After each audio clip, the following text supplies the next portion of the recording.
હવે જે તને ટાઇફોઇડ થયું હતું 1 મહિના પહેલાં કે 2 મહિના પહેલાં, એના લીધે શું થાય કે બોડી ઉપર અને વાળ ઉપર સ્ટ્રેસ જતું હોય, એટલે વાળ શું કરે, એ રેસ્ટિંગ ફેઝમાં જતા રહે, એટલે સૂઈ જતા હોય છે.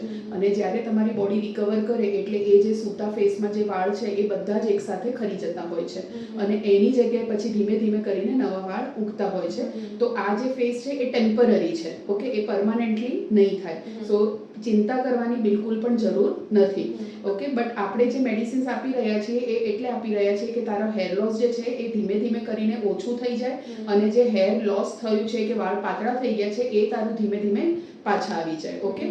અને ટેન્શન લઈશ તો એનાથી પ્રોબ્લેમ વધશે, ઓછું નહીં થાય.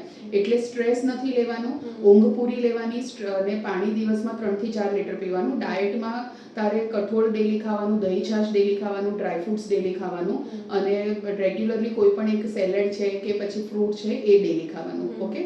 અને હેર વોશ તારે અઠવાડિયામાં 2 થી 3 વાર કરવાનું. અને થોડુંક જે સ્કેલ્પમાં ડેન્ડ્રફ છે એની માટે હું એન્ટી ડેન્ડ્રફ શેમ્પૂ તને લખીને આપીશ, એ શેમ્પૂ તારે યુઝ કરવાનું, ઓકે. તો એનાથી ડેન્ડ્રફ પણ ઓછું થઈ જશે.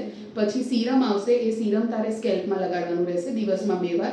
એક મલ્ટીવાઇટામિન ટેબ્લેટ આવશે, ઓકે.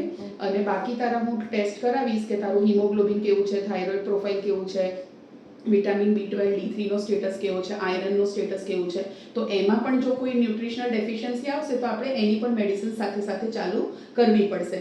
પણ સૌથી ઇમ્પોર્ટન્ટ વસ્તુ એ જ છે કે આ ટેમ્પરરી ફેઝ છે, એ જતું રહેવાનું છે, એટલે એનું ટેન્શન લેવાની જરૂર નથી. મેડિસિન્સથી બધું જ આવી જશે. જસ્ટ ગીવ 5 to 6 months, કારણ કે આ જે આખો પ્રોસેસ છે, જે આખી સાયકલ છે, 5 to 6 months ચાલતી હોય છે. બટ બધું જ નોર્મલાઇઝ થઈ જશે, તારી હેર ગ્રોથ જેવી હતી પહેલાં એવી થઈ જશે, ઓકે.